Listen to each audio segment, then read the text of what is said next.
5월 말씀 시리즈가 이제 풍성한 삶의 시리즈의 네 가지 관계에 대한 말씀을 전하는데요. 제가 공동체와의 관계를 맡았습니다. 먼저 좀 TMI를 하자면 제가 재작년에 번아웃이 온 바람에 공황장애가 조금 생겨서 약을 먹고 있어요. 근데 그 이후에 이렇게 많은 사람들 앞에서 이야기를 하는 게 처음입니다. 그래서 에어컨을 틀었는데도 지금 땀이 계속 나요. 행여나 제가 말하고 있는데 갑자기 제 목소리가 좀 작게 들리신다거나 아니면 제가 땀을 너무 많이 흘린다거나 하신다면 뭐 약을 먹고 올라왔기 때문에 괜찮긴 하겠지만 이해해 주시고 말이 좀 더 빨라진다거나 하더라도 이해해 주시기 바라겠습니다. 네. 먼저 밑밥을 까는 거예요. 네, 공동체의 관계를 말씀을 어쨌든 준비를 하는데 생각보다 쉽지 않더라고요. 네. 어쨌든 이게 뽕삼기 책을 다시 보면서 보니까 결국에는 이게 따로따로의 하나님과의 관계, 나 자신과의 관계, 세상과의 관계 이런 것들이 따로따로가 아니라 유기적인 관계라는 것들을 다시 한번 좀 깨닫는 시간이 되었던 것 같아요. 하나님과의 관계를 통해서 나 자신과의 관계를 조명하고 또 그것을 통해 공동체와의 관계를 알아가면서 비로소 세상과의 관계를 어떻게 설정하느냐가 결정이 되는구나. 앞선 두 목사님들은 나름 인생의 기스들이 좀 있으셔갖고 상당한 그 간증의 효과가 엄청났는데 저는 뭐 그닥 특별할 게 없어가지고 네 어떻게 될지 잘 모르겠어요. 저도 이렇게 좀 눈물도 흘리고 그랬으면 좋겠는데 그런 건 없을 것 같습니다. 그래서 공동체와의 관계를 이야기하기 앞서 우리가 공동체에 대해서 어떻게 정의하고 있는지를 좀 알아봐야 될 것 같아요. 그래서 우리는 공동체를 뭐라고 생각하십니까? 대답할 리가 없겠죠, 아무도. 네. 그래서 뭐 일주일에 한 번 모이는 뭐 가정교회 모임 아니면 뭐 사람들과의 연대, 뭐 영어로는 커뮤니티. 위키백과에 보니까 관심과 의식으로 환경을 공유하는 집단. 뭐 무슨 말인지는 잘 모르겠는데 아무튼 이렇다고 하더라고요.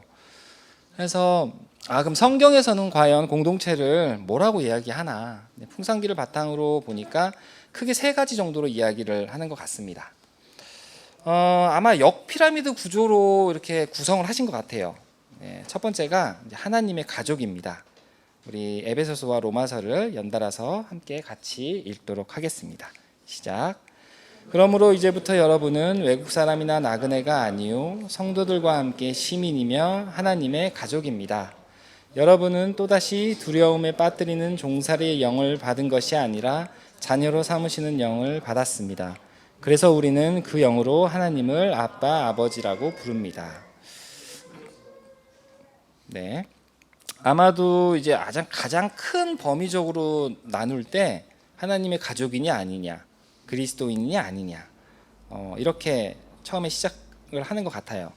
우리는 모두 고아에서 하나님께서 양자로 삼아 주셔서 하나님이신 한 분을 아버지라고 부릅니다. 그렇기 때문에 우리 모두는 가족이죠. 일단 저희 모두가 그리스도인이며 하나님의 가족이라는 전제로 좀 더 범위를 좁혀보도록 하겠습니다. 네. 성령의 전을 이야기하는데요. 에베소서와 고린도전서 연달아서 이번에도 같이 읽도록 하겠습니다. 시작. 그리스도 안에서 건물 전체가 서로 연결되어서 주님 안에서 자라서 성전이 됩니다. 그리스도 안에서 여러분도 함께 세워져서 하나님이 성령으로 거하실 처소가 됩니다. 여러분의 몸은 여러분 안에 계신 성령의 성전이라는 것을 알지 못합니까? 여러분은 성령을 하나님으로부터 받아서 모시고 있습니다. 여러분은 여러분 자신의 것이 아닙니다. 네, 우리 각자가 성령이 거하는 성전이면서 또한 함께 모여서 하나님을 예배하는 성령의 처소가 된다라고 성경에서는 이야기하고 있습니다. 아마도 우리의 존재의 이유는 이 땅에 하나님을 예배하고 또 세상을 경영하기 위해서 이 땅으로 보냄을 받았다는 것이 아닐까 싶어요. 그것이 또 우리가 공동체로 살아가게 되는 하나님의 뜻이라고 생각을 합니다. 제가 물방울의 비유를 좀 들려고 하는데 저희 아내는 제가 그거를 하지 않는 것이 좋겠다라고. 하지만 굳이 뭐 설명할 길이 마땅히 없어서 네, 한번 들어보시고 저희 한 명 한 명이 작은 물방울이라고 생각을 한번 해보세요. 근데 그 작은 물방울들이 모이면 어떻게 될까요? 또 다른 물방울이 됩니다. 네, 좀 큰 물방울이 되겠죠. 내가 만약에 물방울이 아니고 기름방울이면 섞이질 못하겠죠. 네, 전제가 다르면 아마도 우리가 함께하지 못하게 될 거라고 저는 생각을 해요. 우리는 모두에게 하나님께서 주신 은사와 개성들이 있어요. 저는 그게 서로 다른 색이라고 생각을 해요. 그래서 제가 만약에 빨간 물방울, 우리 화란이가 파란 물방울, 승택이가 노란색 물방울이다. 그럼 이 물방울들이 모이면 어떤 색깔이 될까요? 여기 T군요. 네. 네, 어떤 색의 물방울이 되겠죠. 네, 어떤 색의 물방울이 될 것입니다. 근데 저는 이런 형형색색의 물방울들이 모여서 네, 생각을 해보세요. 푸른 가교와 들꽃 가교가 얘기하지 않아도 뭔가의 색이 다르다는 거 아시겠죠? 네, 네, 그렇다고 생각을 하시면 좋을 것 같아요. 네, 근데 저는 하나님이 이러한 물방울들로 수많은 색깔의 물방울들로 세상을 채운다고 생각을 해요. 네, 한번 상상을 해보세요. 정말 아름다운 색이 나오지 않을 수 없겠죠. 나온다고 생각해 주세요. 네, 저희는 성령의 전을 함께 그렇게 하나님을 예배하는 성령의 전으로 맺어져 있다라고 또 성경은 얘기하는 것 같습니다. 그리고 세 번째로는 이제 그리스도의 몸인데요. 이것도 에베소서 함께 읽도록 하겠습니다. 시작. 교회는 그리스도의 몸이요 만물 안에서 만물을 충만케 하시는 분의 충만함입니다. 저희는 성령이 띠로 묶여 있죠. 하나님을 예배하는 또 예수 그리스도가 머리 대신 교회의 몸된 지체들입니다. 앞선 세 가지를 좀 정리해 보면 성경에서 말하는 공동체란 하나님을 아버지라 여기는 형제 자매들이 하나님을 예배하기 위해 모인 교회다라고 정의할 수 있을 것 같아요. 자, 여러분들이 생각하는 이상적인 공동체와 어떻게 맞닿는 부분이 있으신가요? 우리가 공동체와의 관계를 논하기 전에 성경에서 말하는 공동체가 무엇인지에 대한 것들이 좀 정돈이 되셨길 바랍니다. 아마 여기 계신 분들 중에 공동체와의 관계가 좋지 않거나 뭐 이게 무슨 공동체야라고 생각하신 분들이 계시다면 공동체에 대한 정의부터 다시 한번 생각해 보시면서 공동체를 내가 좀 잘못 생각하고 있었구나. 여기에서 다시 시작하시면 좀 좋을 것 같아요. 왜냐하면 저도 그랬습니다. 제가 생각하는 이상향의 공동체는 오래된 주신이 자매님은 아마 아실 텐데, 네. 저는 그 사역 공동체를 꿈꿨었어요. 아시다시피 제가 바하밥집에서 사역을 하다 보니까 그때는 물론 이제 거친 믿음과 성경을 제대로 읽지도 않고 하다 보니까 잘 몰라서 또 그런 것도 있었는데 함께 사역을 하면서 세이비어의 교회와 같이 그런 공동체를 꿈꾸며 같은 사역을 하는 것들을 꿈꿨었는데 현일 목장님의 꿈도 그랬었죠. 근데 그게 뜻대로 안 되더라고요. 뜻대로 안 되더라고요. 시간이 지나면 지날수록 이게 아닌가 보다. 또 성경도 읽고 말씀도 들으면서 하다 보니까 일이 중요한 것이 아니구나라는 것들을 깨닫게 됐어요. 한 10년 정도 지나서 그렇게 생각을 하게 된 것 같은데 사역이다라고 하면 뭔가 교회에서 누군가를 돕는 일들 이런 것들을 보통 사역이다라고 생각을 하는데 아닌 것 같더라고요. 그냥 좋은 일을 하는 겁니다. 그게 교회가 됐든 어디가 됐든 그냥 좋은 일을 하는 거고요. 하나님은 우리들 마음속에 동기를 보시는 것 같더라고요. 여기서 잠깐 또 옆길로 좀 세자면 사무엘서에 보면 다윗 왕 시절 때 다윗 왕이 인구 조사를 한 적이 있습니다. 사무엘서 하를 읽어보시면 아실 텐데요. 인구 조사를 시켰어요, 부하들한테. 근데 뜬금없이 하나님이 진노를 하세요. 진노를 하셔가지고 이제 너 벌 받을 거야, 세 가지 중에 골라 이렇게 얘기를 하시거든요. 다윗은 또 그 중에서도 또 자기는 피해받지 않을 걸 또 고르긴 해요. 근데 읽으면서 아니 인구조사하는 게 뭐가 잘못된 거야 도대체. 잘못된 게 하나도 없는데 왜 하나님은 뜬금없이 진노를 하시지? 그래서 좀 이것저것 찾아보면서 알아봤더니 그것은 다윗이 인구조사를 하는 동기 때문이었어요. 승리를 한 게 자신의 힘으로 한 게 아니라 하나님이 전쟁에서 승리케 해주셨는데, 다윗은 자신의 군사력을 드러내고 싶었어요. 주변 국가들한테 우리가 얼마나 많은 인구를 가지고 있고 그 중에 얼마나 많은 전사들이 있고, 이런 군사력을 과시하고 싶었기 때문이었습니다. 그러니까 결국에는 하나님께서 우리를 보시는 것은 일의 열매, 결과가 아니라 그 마음의 동기와 과정이라고 저는 생각을 해요. 그렇기 때문에 우리는 그저 복음적 삶의 동기로 최선을 다하면 됩니다. 결과는 하나님의 몫이니까요. 그래서 편의점 알바를 하든 가정에서 육아를 하든 그게 어떤 마음으로 하느냐에 따라서 그게 사역이 될 수 있다고 생각을 해요. 그래서 바하밥집에서 도시빈민 사역을 한다 해서 사역자일까요? 그 노숙인 한 분 한 분을 만날 때 하나님의 마음과 그런 마음 없이 기계적으로 만날 때도 과연 제가 사역자일까요? 저 아니라는 생각이 많이 들더라고요. 네. 그런 것처럼 하나님께서는 우리들의 동기를 봅니다. 네. 이 얘기를 왜 했냐면, 다시 돌아오면, 그러니까 우리 안에 여러 가지 신념들이 있죠. 네. 우리도 생각하고 있는, 내가 생각하는 공동체라고 하는 그런 신념들이 자리 잡고 있습니다. 근데 그 신념들이 내가 만든 거잖아요, 결국엔. 네. 그래서 그것들이 다시 성경에서 말하는 공동체의 그 모습으로 재정립되는 데는 많은 시간과 고통이 필요한 것 같아요. 제가 브룩스에서 목자로 나오기까지 한 10여 년 동안의 시간 동안에 직간접적으로 바라보면서 깨닫게 된 게, 공동체에 대해서 제대로 한번 깨져야 돼요. 산산이 부서져야 됩니다. 이게 무슨 공동체야가 진짜 끝까지 가서 공동체 안 해. 안 하고 말지. 이거 내가 왜 하고 있는 거야. 그때 어떤 생각이 들었냐면, 공동체가 네 거야? 라는 말씀이었어요. 앞에서도 얘기한 것처럼 우리는 머리 대신 예수님의 몸된 지체들이에요. 우리 가정교회라고 얘기하잖아요. 교회의 주인은 예수님이십니다. 그러니까 공동체의 주인이 예수님이에요. 그러니까 예수님이 주인인데 내 마음대로 내 생각대로 안 된다고 그 공동체가 이게 뭐야 라는 소리를 하면서 스스로가 상처를 만들어서 받아요. 네. 그래서 지금 공동체 안에서 어떤 그런 관계의 어려움들이 있고 공동체가 뭔지 잘 모르겠고 하는 분들은 차라리 잘 됐다고 생각을 합니다. 그게 극한까지 다다라서 그냥 산산이 부서진 다음에 예수님을 통해서 그 공동체가 다시금 제대로 만들어졌으면 좋겠어요. 네.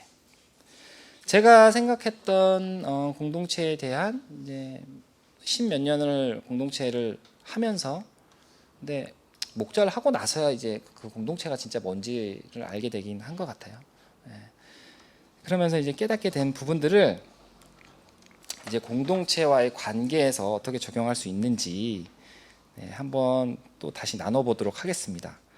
제가 들어가면에 보면은 333이라고 적었는데 들어가면서 하는 얘기가 없었죠.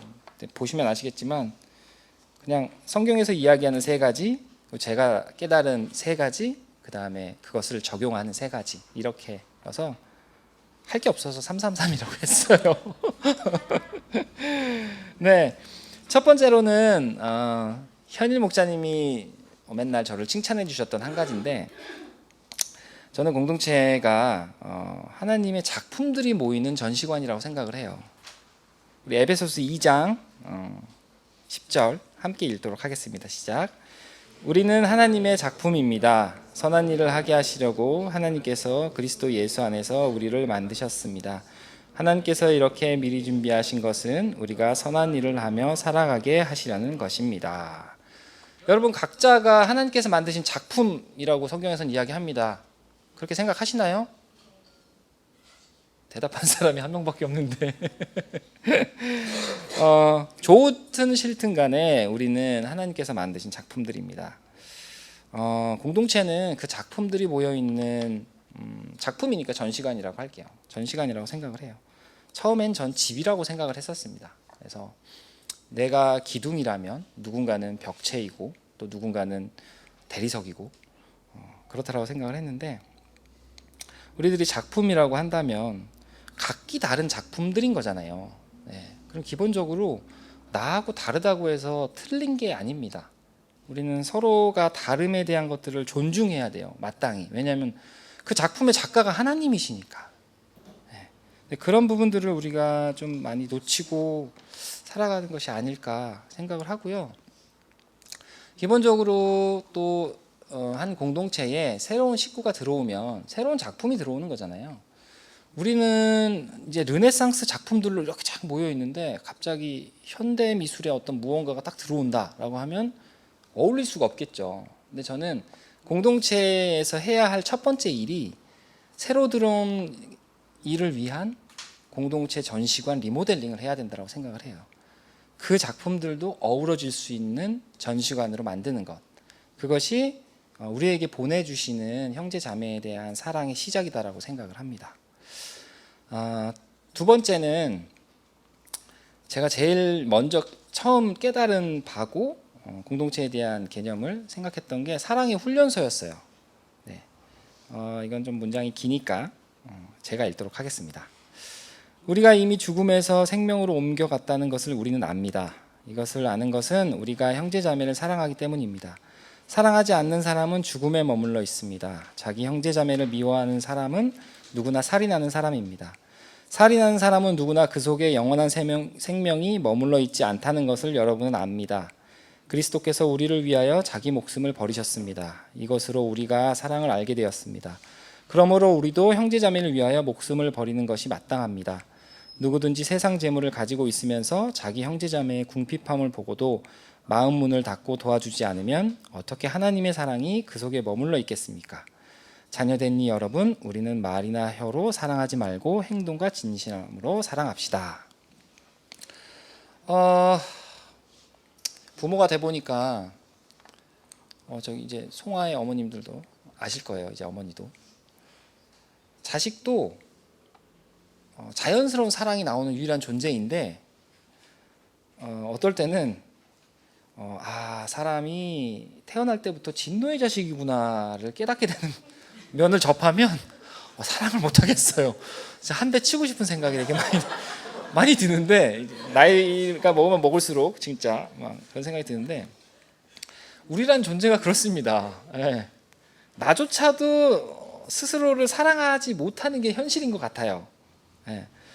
근데 우리는 누군가를 사랑하고자 할 때 비로소 나 자신을 사랑할 수 있다고 생각을 해요. 네, 그거는 좀 이따 본문을 다시 제가 이야기를 하면서 이야기를 할 텐데, 우리는 나를 사랑한 만큼 타인을 사랑할 수 있고, 나를 스스로를 용납한 만큼 누군가를 용납할 수 있습니다. 그리고 내가 관계 맺는 방식으로 또 다른 사람과 관계를 맺어요. 우리가 이 땅에서 해야 할 일들은 그저 나에게 주신 이들을 사랑하는 거, 예수님의 지상 명령 중에 하나죠. 그냥 사랑하는 건데 그게 되게 안 돼요. 제 친구 중에 2000년 목자라고 있는데요. 처음에 이제 교회 분립을 위해서 이제 만나서 이야기를 하고 할 때 비로소 요즘에 와서 그 대답이 정말 대단한 거였구나라고 생각했던 게 뭐였냐면, 이 친구가 나중에 우리가 죽어서 부활해서 예수님 앞에 서면 자기는 예수님 앞에 100명을 사랑했다라고 이야기하면서 그 한 명 한 명의 이름들을 이야기할 거래요. 그게 자신의 목표라고 얘기를 하더라고요. 그래서 처음에 들었을 때는 그게 뭔 소린가 했었는데, 시간이 지나면 지날수록 그게 정말 대단한 고백이구나라는 것들을 생각을 하게 되는 것 같아요. 앞서 말한 것처럼 하나님은 우리에게 뭔가 거창하고 대단한 일을 하라고 시키지 않으셨어요.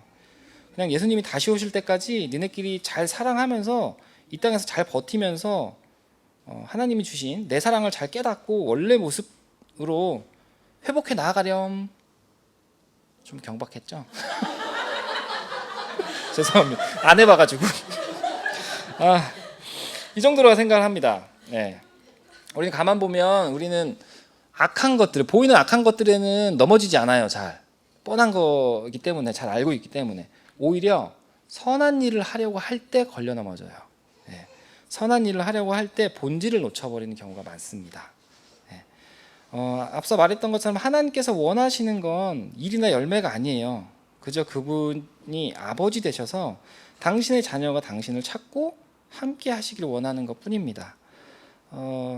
부모이신 분들은 아마 잘 아실 거예요. 내 자식이 나한테 효도한다고 한 달 내내 바깥에서 일만 하면서 계좌이체로 한 달에 한 1,000만 원씩 보내줘. 1,000만 원이면 괜찮나? 100만 원이라고 하죠. 근데 제가 한 달에 버는 게 한 1,000만 원 돼요. 그러면 이제 100만 원 용돈 정도. 그게 좋을까요? 아니면은 용돈 같은 거 없어도 자주 와서 아빠 뭐해요? 아빠 오늘 밥 먹었어요? 이렇게 물어보는 것들이 좋을까요?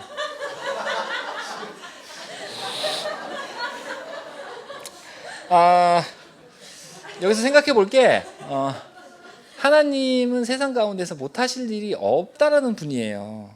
근데 우리가 자꾸 뭔가 내가 하려고 해요. 하나님 일이라고 하면서 내가 하려고 하는데, 현일 목사님이 예전에 항상 하시던 말씀이 똥치는 막대기로도 거리에 계신 분들을 먹이실 수 있는 분이 하나님이다, 이런 얘기를 종종 하시곤 했는데, 하나님의 능력을 자꾸 우리의 생각과 이런 범위 가운데 자꾸 가두려고 하는 것 같아요. 그렇게 가두지 마시고 하나님께서 하실 일을, 구약을 보면 하나님은 계획하신 모든 것을 이루시는 분이십니다. 못하실 분이 없으시니까 그렇겠죠. 네.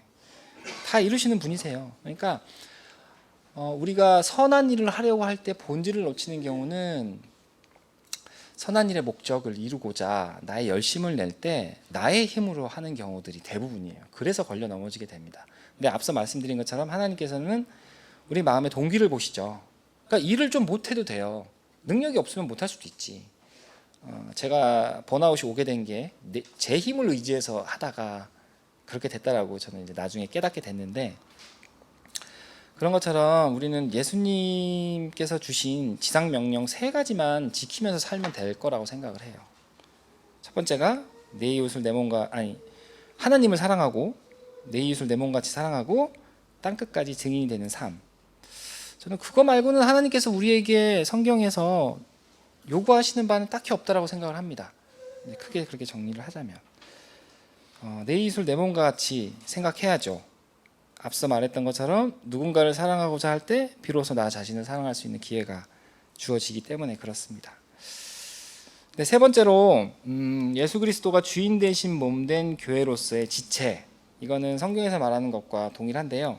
근데 본문을 보시면 에베소서 5장 22절부터 30절까지 이제 부부 사이에 대한 사랑에 대한 말씀이에요. 근데 제가 이 부분을 읽다가 꼭 부부 사이의 사랑만이 아니라 우리가 내가 공동체를 대할 때 어떤 마음과 자세여야 하는지가 잘 나타나 있는 것 같더라고요. 제가 편집한 부분들만 좀 읽어드리면, 먼저 그리스도께서 교회의 머리 되심과 같이, 그리스도가 우리 공동체의 머리 되어 주신다, 주인이시다라는 전제죠. 이것을 놓치면 안 되겠죠. 그리고 사랑하기를 그리스도께서 교회를 사랑하셔서 교회를 위하여 자신을 내어주신 같이, 공동체 안에 있는 누군가를 사랑할 때 예수님께서 우리를 사랑하셨던 방식으로 해야 된다고 생각을 해요. 근데 그렇게 하신 이유는 교회를 물로 씻고 말씀으로 깨끗하게 하여서 거룩하게 하시려는 것이며, 티나 주름이나 또 그와 같은 것들이 없이 아름다운 모습으로 교회를 자기 앞에 내세우시려는 것이며, 교회를 거룩하고 흠이 없게 하시려는 것입니다. 결국에는 그렇게 사랑을 하고 받는 것이 우리 스스로가 거룩하고 흠이 없는 존재, 하나님 앞에 나아가는 그런 존재가 되게 하시려는 것이라고 하시는 것 같아요. 28절 하반절에 보면 자기 아내를 사랑하는 것은 곧 자기를 사랑하는 것입니다. 제가 아까 말씀드렸죠. 누군가를 사랑하고자 할 때 비로소 나 자신을 사랑할 수 있다. 우리 안에 공동체 안에 있는 형제 자매들을 사랑할 때 비로소 나 자신에 대한 사랑도 깨달을 수 있는 것 같아요. 왜냐하면 우리는 그리스도의 몸의 지체이기 때문이다라고 생각을 합니다. 머리도 하나이고 몸도 하나인 것이 교회입니다. 네. 이게 형제자매를 사랑하라고 말씀하셨던 것 같이 우리가 서로를 돌봐야 하는 이유라고 생각을 해요. 지체니까. 네. 그렇기 때문에 각자가 생각하는 공동체, 각자가 원하는 방향의 공동체를 꿈꾼다가 있을 수가 없다라고 생각을 해요. 왜냐하면 머리가 하나인데 한 가지 생각이고 몸이 하나니까 한 마음이지 않을까요? 그럼 이 세 가지 제가 깨달은 바를 바탕으로 공동체 안에서 그럼 이 세 가지를 어떻게 실천할 수 있을까? 실천 과제들을 제가 나름대로 정리를 해봤습니다. 먼저 우리 아까 처음에 얘기했던 작품을 전시한 전시관. 첫 번째는 작품의 의미를 찾아서라고 생각을 해요. 우리 먼저 서로 다른 작품들임을 인지하고 존중하면서 그 작품 그대로 작가의 작품적 의미를 받아들여야 합니다. 근데 우리는 그 작가의 의미를 파악하기 어렵죠. 하나님이 승태기를 왜 만드셨는지 아직 잘 모르겠어요. 네, 알 수가 없죠. 아직 이 작품이 어떤 작품인지도 아직 잘 모르겠고, 그래서 기다려야 합니다. 인내하면서 그 작품의 의미를 함께 찾아가야 된다고 생각을 해요. 하나님이 나를 만드신 이유를 내 스스로가 찾아가는 게 인생이라고 생각을 합니다. 인생을 같이 하는 동반자로서 그 사람의 작품의 의미를 그 사람도 찾고 우리가 함께 찾아가는 것이 우리가 먼저 해야 하는 것이 아닐까 이런 생각들을 좀 해요. 근데 우리가 흔히 저지르는 잘못 중에 하나가 내 기준으로 상대방을 봤을 때 저거 아닌데 저거 잘못됐는데 고쳐야 되는데 저 사람 때문에 저러니까 내가 힘든데 이런 생각들을 하죠. 근데 잘 생각해 보면 그 사람이 변하는 것보다 내가 변하는 게 더 빨라요. 그 사람이 변하기를 기다리는 건 하세월 걸립니다. 그 사람이 가지고 있는 어떤 그 문제에 대해서 우리가 왈가왈부할 수 없는 게 그건 그와 그의 하나님과의 문제예요. 구약에 보면 선지자나 예언자들이 항상 이스라엘 백성들을 이야기할 때 주 당신들의 하나님이라고 얘기를 합니다. 그리고 또 어떤 구절에서는 야곱의 하나님, 모세의 하나님, 이렇게 누구누구의 하나님이라고 얘기를 하죠. 여러분 모두 각자가 각자의 하나님과의 관계를 맺고 계세요. 그게 제가 읽은 몇 안 되는 책에 나오는 하나님은 개인적이지만 사적이지 않다. 개개인적으로는 아버지 되어 주시면서 공적으로는 왕 되시는 하나님, 놀라운 신비의 하나님이시죠. 네. 그렇기 때문에 나와 나의 하나님에서는 2 더하기 2는 4예요. 맞잖아요. 2 더하기 2는 4예요. 근데 그는 그와 그의 하나님과의 관계에서는 2 더하기 2가 3이래요. 그럴 수 있어요. 어떤 문제에 봉착해져 있는데 내가 보기에는 잘못되어 있지만 그 문제를 해결하시고자 하는 분은 하나님이십니다. 그래서 우리는 그들을 위해서 기도해야 되는 거예요. 그와 그의 하나님과의 관계가 회복되고 그 하나님의 인도하심을 잘 따라갈 수 있도록. 내 기준은 나와 나의 하나님 사이에서 만들어집니다. 결국 모든 걸 선하시게 인도하실 거예요. 그 과정이 모두 다른 것뿐이에요. 때론 오답을 정답이라고 여기시면서 끌고 가실 수도 있다라는 거예요. 2 더하기 2가 3이었지만 언젠가는 그 친구가 깨닫겠죠. 2 더하기 2는 4였구나. 그렇게 인도하시는 분은 하나님이시라는 것을 기억해 주시면서 인내하고 좀 기다려 주셔야 됩니다. 그 두 번째는 4가지 사랑 실천법인데 이거는 이제 풍산기에서 말하는 4가지 사랑 실천법. 구체적이고 진실하며 희생적인 중심 있는 사랑. 말씀드렸던 것처럼 뭔가 거창하고 대단한 일 하라고 명령하시지 않았다고 말씀드렸습니다. 물론 특별한 소명을 받은 사람도 있지만 대부분의 경우는 그렇지 않은 것 같아요. 근데 여기서 저는 희생적인 사랑에 대한 그 희생에 대해서 약간 좀 다른 생각을 갖고 있는데, 물론 크게 보면 다르진 않지만 단어적으로 제가 이제 정우를 낳고 키울 때 초반에 정우가 2시간마다 분유를 먹어야 했었어요. 그래서 그때 제가 집에서 뭐죠? 산후조리를 집에서 제가 했었거든요.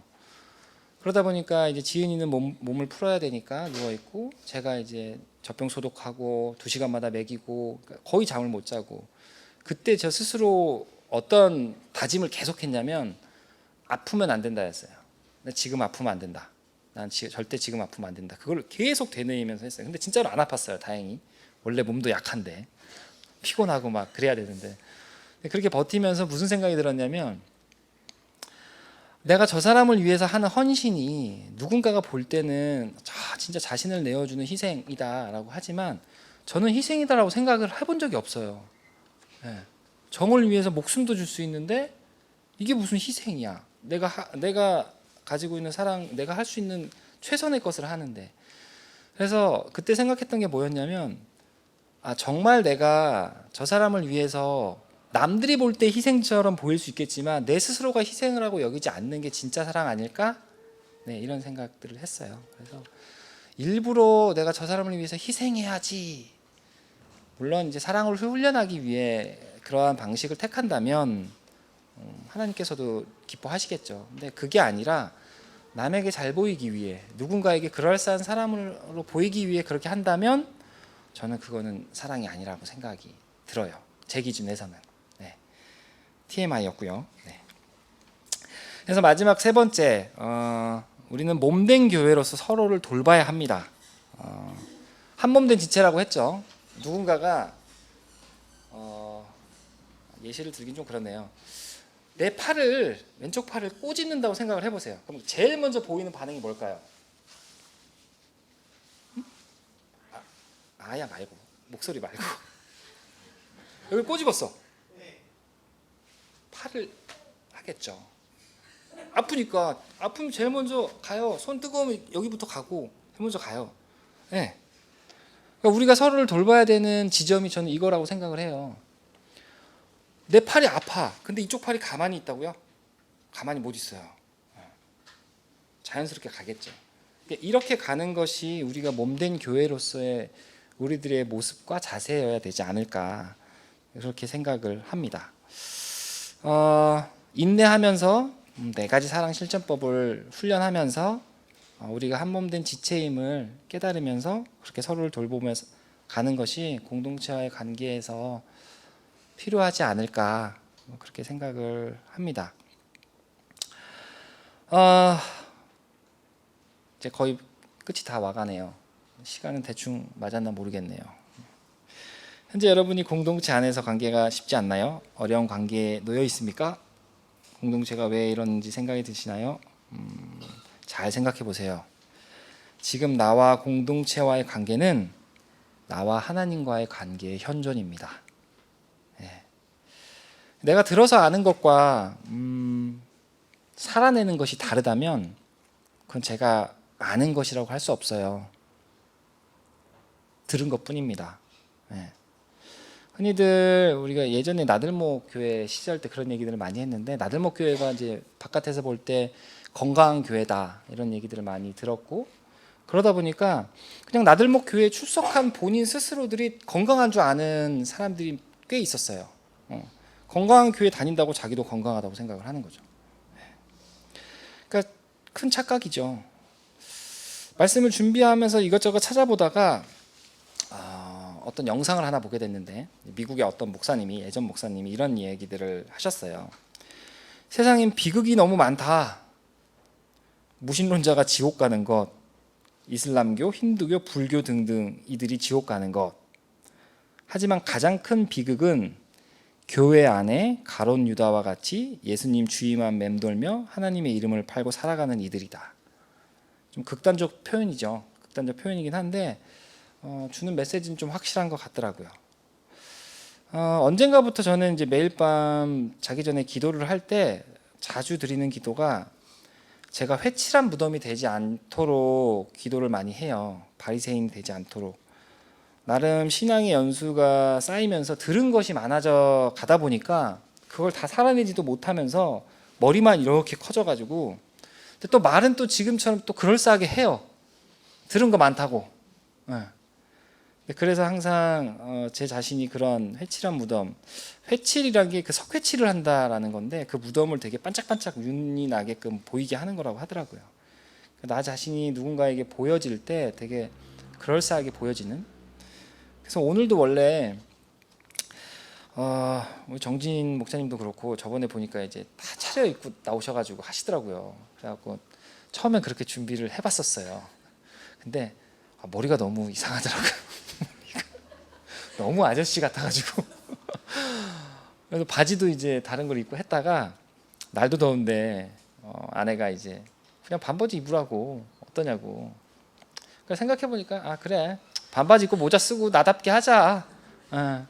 누군가에게 내가 그럴싸하게 보이려고 하는 것보다 그냥 나다운 게 제일 좋은 것 같다 이런 생각도 좀 하기도 했는데 그렇게 되어야 될 것 같아요. 그래서 말씀드린 것처럼 앞에 이야기했던 것들이 쉽지 않다는 것을 저도 잘 알아요. 왜냐하면 저도 그게 어렵긴 마찬가지이기 때문이에요. 근데 그럼에도 우리가 그렇게 해야 하는 이유들은 많다라고 생각을 합니다. 근데 제가 성경 읽기 요즘 구약을 읽고 있는데 구약을 읽으면서 많은 생각들이 드는데 가장 큰 생각은 하나님의 정의와 하나님의 심판에 대한 생각들이 좀 많이 들었어요. 흔히들 우리가 예수님의 십자가의 죽으심을 생각을 할 때 우리를 사랑하시어 십자가에서 사랑하시어에서만 끝나버리는 경우가 많은데 예수님께서 십자가에 죽으신 이유는 우리의 죄를 대속하시기 위한 곧 정의를 세우시기 위함이었어요. 우리를 사랑하시기 때문에 하지만 정의를 이루셔야 되기 때문에 자신의 독생자까지도 대속 제물이 되어야 했던 거예요. 그 하나님의 성품은 죄가 있을 수가 없는 성품이신 거예요. 그러니까 너무 그 사랑하는 거에 대한 것들만 생각하실 게 아니라 우리가 믿는 바대로 살아가야 되는 이유는 우리에게 주어질 그 심판에 대한 부분들을 염두해 두셔야 된다고 생각을 해요. 성경에도 우리가 나중에 부활하고 나면 예수님께서 지극히 작은 자에게 하지 않은 것이 곧 내게 하지 않은 것이다 라고 하면서 양과 염소에 대한 그 비유 말씀하셨잖아요. 제가 언제 예수님께 먹을 것을 드렸으며 또 어떤 사람은 제가 언제 예수님이 옥에 갇힌 거를 보지 않았으며 뭐 이런 얘기할 때 나오는 것처럼 그때 비로소 우리도 예수님 다시 뵀을 때 나뉘게 될 거예요. 네. 그렇기 때문에라도 이 땅 가운데서 우리가 살아가야 할 몫을 제대로 해야 된다고 생각을 합니다. 우리도 제 친구인 찬현 목자와 같이 예수님 앞에 서서 저도 누구 사랑하고 왔어요 당당하게 얘기할 수 있어야 되지 않을까요? 아니면 제가 리커버리 센터를 세상 방방곳곳에 다 알리고 왔어요가 좋을까요? 제가 바하밥집을 부흥시켜서 노숙인들 수만 명한테 밥을 줬어요 이게 될까요? 노숙인 한 명 이제 곧 저희가 동역을 하게 될 수도 있는 기철이 아저씨라고 있는데 제가 기철이 아저씨를 품고 사랑하고 왔어요 이거 하나를 기뻐하실까요? 그러니까 물론 예수님께서는 우리가 지은 죄에 대한 부분들을 이미 다 대속하셨습니다. 근데 왜 마지막에 심판 때에 양과 염소로 나눈다는 거지? 이런 생각들을 해봤어요. 근데 전제가 우리는 믿음을 통하여 은혜로 구원을 받았잖아요. 근데 그 믿음이 진짜냐 가짜냐가 그때 판결은 된다고 생각을 해요. 결국엔 말하는 게 다가 아닙니다. 내가 살아내는 게 내가 믿는 바예요. 내 삶을 돌아봐야 되는 이유가 거기에 있다라고 생각을 합니다. 그래서 제가 나가묘에 써놓은 게 하나님과의 관계, 지금 나의 삶은 하나님과의 관계의 현재임을 기억하자라고 이야기하는 게 그렇습니다. 그래서 공동체와의 관계가 중요해요. 왜냐하면 제가 사무실에서 주로 우리 성욱이가 이제 배식을 나가거나 외근을 나가면 주로 혼자 있어요. 사무실에 혼자 하루 종일 있는 경우도 많아요. 사무실에 혼자 하루 종일 있으면 누군가의 관계를 맺는 게 아니죠. 내가 하나님과의 관계가 어떤지를 알 수가 없어요. 그냥 모니터와의 관계밖에 없어요. 네.